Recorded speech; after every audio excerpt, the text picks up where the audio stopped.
On blue, it's cute.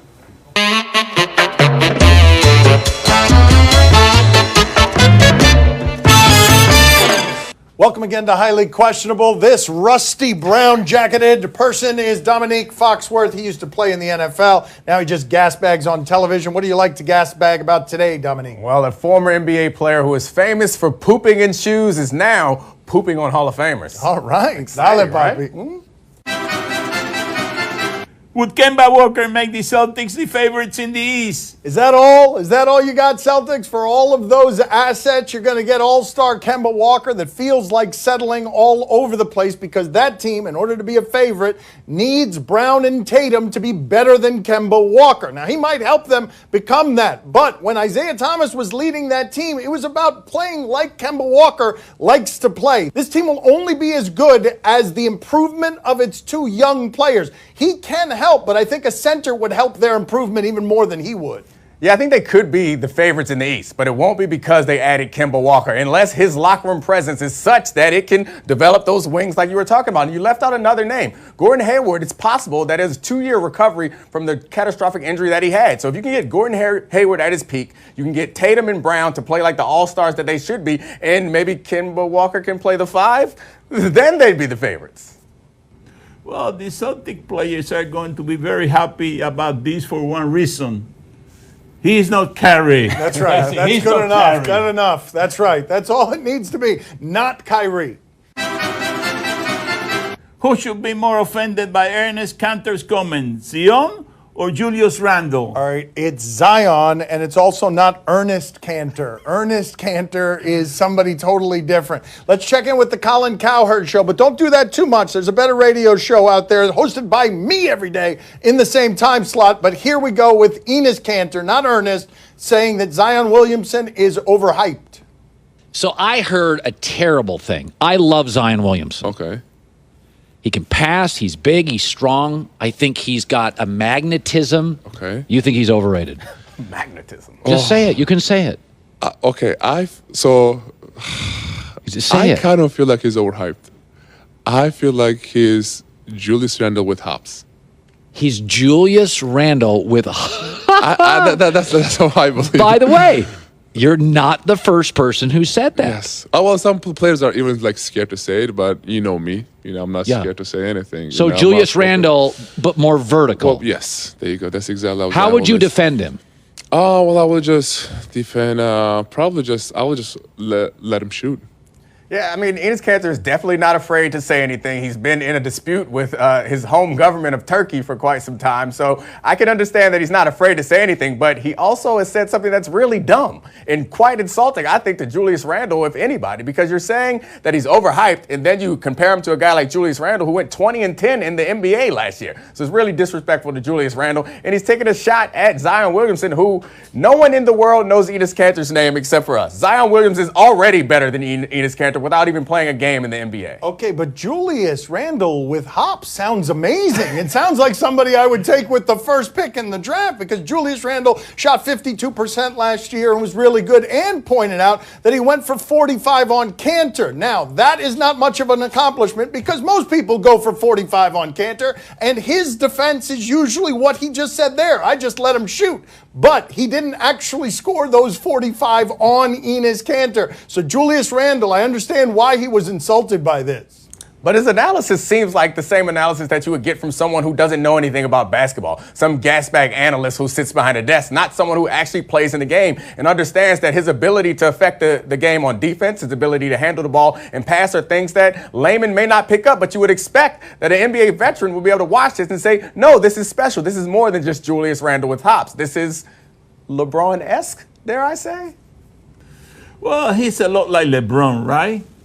Yeah, a little bit. Yeah, but with a stronger groin, though. Oh, wow. That's the difference. Stronger That's groin. right. He's like LeBron with a stronger groin. Yeah, that's my take on him. I don't know how he would know that. I've got a lot of questions.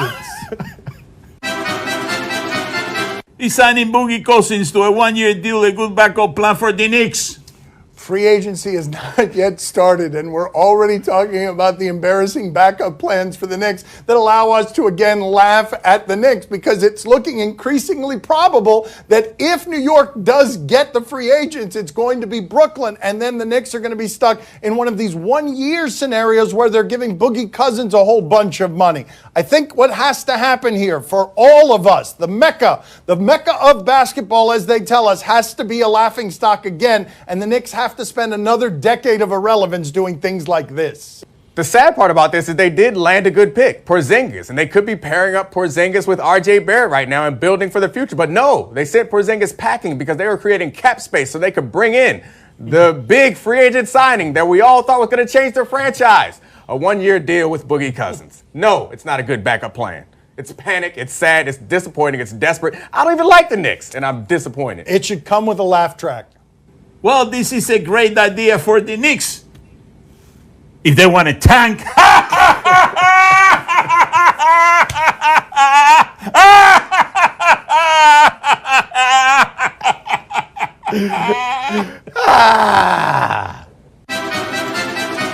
Are Gilbert Arenas and Lou Williams right to talk smack about Scottie Pippen and Dennis Rodman? This is from the No Chill podcast. My father subscribes, he downloads, he rates and reviews. Lou Williams, famous for having in Toronto a girlfriend who also had a girlfriend, and both of them were his girlfriend, doesn't mind telling you what he thinks. And listen to this.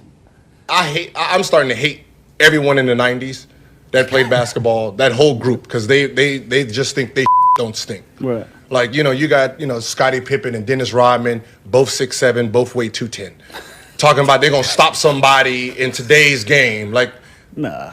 6'7", 210, like, you are a little guard in today's game. You guys are little guys. Like, But that's every 10 years the game yeah, changes. that's what I said. They have no idea about evolution. It's like they don't take evolution into I always have these debates with my friends. I was like, bro, can you imagine dropping LeBron in the 75? Like, just drop LeBron now that you know in 75. I was like, bro, he win 15 championships in a row. It's like bro. dropping Superman in Metropolis. Yeah, that's what I said.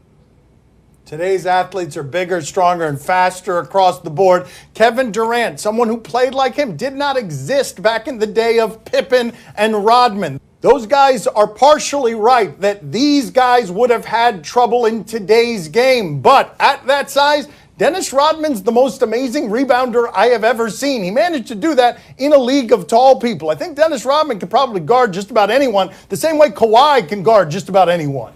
Yeah, I think that they're probably right. They would have a tough time, but I think they're taking a shot at Scottie Pippen that he doesn't deserve. Scottie Pippen would be the prototypical player in this era. He did quite well with the Bulls when Jordan took a couple years off. So I think Pippen will be fine. Their shots at Rodman, I think, are a little bit more, I could see something there because he can't handle the ball and he can't shoot. And just rebounding in this game, I don't think is enough. But Gilbert Arenas is not a guy to be trifled with. If you hear Gilbert Arenas' name, I always think back to him not only bringing a gun into the locker room, but this story that we often forget.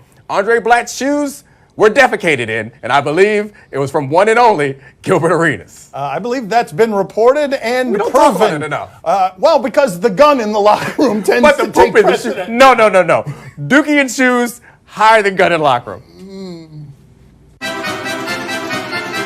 How should Jaguars fans feel knowing that they drafted Blaine Gabbert when Jack Del Rio was at the buffet? He told this story on a Jacksonville radio station, the old coach of the Jacksonville Jags, and he was gone 12 weeks later. But the Jags traded up in the draft while he was at the buffet line. He thought he had hours before their pick, and next thing he knows, their quarterback of the future is there, and he's not a part of their future. It bears noting that Jacksonville, the guy who drafted Gabbert, is no longer in football. Jack Del Rio, no longer in football, but you know who's still in football? Tampa Bay Bucks. Blaine Gabbert, ladies and gentlemen. Oh, yeah, Gabbert's still cashing those checks. So I respect Jack Del Rio for telling the truth, but I'm not quite sure who he thinks this is benefiting. It makes him look foolish. It makes the organization look foolish. And I don't get it. I understand that maybe they didn't expect him to be a part of their long-term plans, but couldn't they send somebody down there to say, hey, come on up? We're looking to make a trade. It shouldn't have been a complete surprise to him. Who was at the buffet when Bortles was drafted?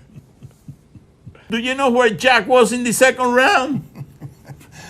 Do you know where he was in the second round? Yes or no? No, I don't, Papi. Well, he was at the toilet stall. Yes, there it is. First he was at the That's buffet, it. and then he had to go to the toilet stall, you know. Yes. Eat it, it goes down. That's right. You got to come out. Comes one way, comes out the other way. That's how it works. Yeah, that is how it works. Science, everyone. Coming up next on my son's TV show. Against Arizona, they bring him into the game. Ninth in a team's win on record since at least 1925. And he's throwing that 87-mile-per-hour slop up there. He gets a pop-up, a foul pop-up, not even something in fair territory here. He's up 1-2 count. Look at that. He gasses it up there at 90 miles an hour, which is basically a changeup today. He got me. Oh, my gosh. You give us topics and events, we question them. Who's Dominic? Do you question if the Dodgers should pitch Russell Wow, one of those days. Do you question if the Dodgers should pitch Russell? Do you question if the Dodgers should pitch Russell Martin in a legit situation? I hope they keep all of that in there so you can see how my father struggled with the name of Russell Martin. He is a catcher. He has thrown a scoreless inning before. Here the Dodgers are down 8-2 against Arizona. They bring him into the game. Ninth in a team's win on record since at least 1925. And he's throwing that 87-mile-per-hour slop up there. He gets a pop-up, a foul pop-up, not even something in fair territory here. He's up 1-2 count. Look at that. He gasses it up there at 90 miles an hour, which is basically a changeup today. And these guys can't catch up to it. And then another pop-up. Doesn't allow a ball out of the infield. Really, we're going to have a shift on when Russell Martin's pitching? That's what we're going to do? Okay, very good.